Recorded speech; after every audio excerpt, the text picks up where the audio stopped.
വീടിനകത്തുനിന്ന് ഇത് എഴുതി വെച്ചത് ആരാണ്? ഇവിടെ ആരെങ്കിലും വന്നതായി ജോസഫ് ഏട്ടന് പോലും അറിയില്ല.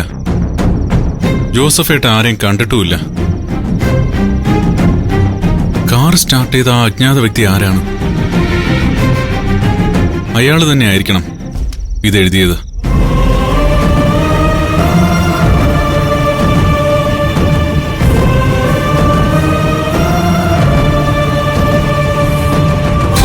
ആ വ്യക്തിയുടെ ടാർഗറ്റ് എങ്ങനെ മിനിസ്റ്ററുടെ മകനായി? ഇപ്പൊ 6 എന്താണ് നടക്കുന്നതെന്ന് മനസ്സിലാവുന്നില്ലല്ലോ. ഈ സൂചനകൾക്കെല്ലാം പിന്നിൽ എന്തോ ഒരു സത്യമുണ്ട്. ആ സത്യങ്ങൾ പുറത്തു കൊണ്ടുവരണമെങ്കിൽ പുതിയ അറിവുകൾ നേടേണ്ടിയിരിക്കുന്നു. ഓരോ ദിവസവും റോസ്മേരി ഹോസ്റ്റലിൽ ഓരോ സംഭവം നടക്കുന്നത്. ഇന്ന് രാത്രി അവിടെ എന്ത് സംഭവിക്കും?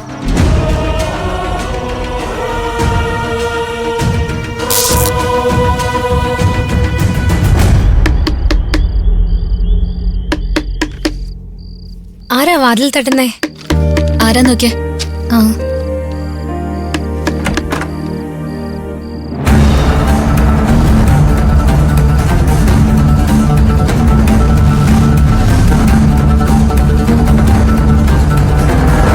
നിങ്ങളെന്താ വന്നത്?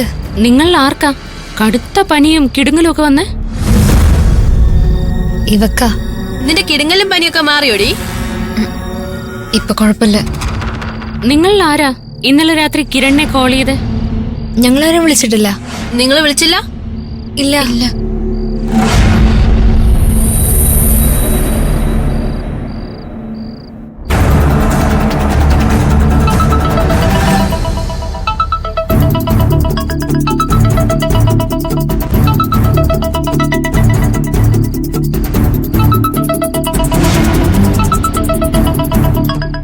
ഈ ഫോൺ ആരുടെ അടി?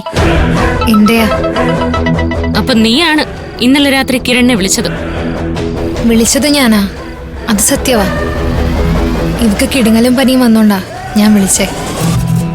എന്നിട്ട് അക്കാര്യം ആദ്യം നിഷേധിച്ചതെന്തിനാ? പിടിക്കപ്പെടുമെന്നുള്ള പേടി കൊണ്ടാണോടി? പറയടി, ആര് പറഞ്ഞിട്ടാ നീ കിരണിനെ കോൾ ചെയ്തേ? സത്യം തുറന്നു പറഞ്ഞാ നിനക്കൊക്കെ ഇവിടെ താമസിച്ചു പഠിക്കാം. അല്ലെങ്കിലേ നിന്റെ ഒക്കെ വഴി ഇവിടുന്ന് പുറത്തേക്കായിരിക്കും. പോലീസ് സ്റ്റേഷനിലേക്ക് എത്തിക്കരുത്, എന്നാ കളി മാറും, നിറം മാറും. പോലീസോ? അയ്യോ, ഞങ്ങള് പോലീസ് സ്റ്റേഷനിലൊന്നും കയറ്റല്ലേ. എന്നാ സത്യം പറയടി. പറയാം. അലീന പറഞ്ഞിട്ടാ കിരണിനെ കോൾ ചെയ്തേ. അലീനെ മിന്നും കൂടിയാ ഞങ്ങള് ഫോൺ ചെയ്യിപ്പിച്ച്. ഇവിടേക്ക് മെഡിസിനായിട്ട് വന്ന കിരണിനെ കുരുമുളക് സ്പ്രേ അടിച്ച് ആക്രമിച്ചത് അവരാ. ഞങ്ങൾക്കിതിൽ ഒരു പങ്കുമില്ല. ഞങ്ങളെ വെറുതെ വിടണം. ഇപ്പൊ ഇവിടെ നടന്ന കാര്യങ്ങൾ നീ ഒന്നും പുറത്ത് മിണ്ടിയേക്കരുത്. മിണ്ടിയാ നിങ്ങക്ക് പണി കിട്ടും, ഓർത്തോ. എന്നാ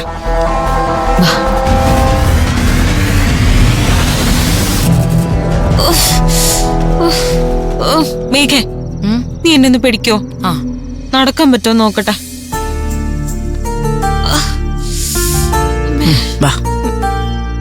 പതുക്കെ പതുക്കെ വാ. അമ്മേ, നല്ല വേദന ഉണ്ടോടി? നടുവിനൊരു ചവിട്ട് കിട്ടിയിട്ടുണ്ട്. ഭയങ്കര മസിൽ പെയിനാ. പതുക്കെ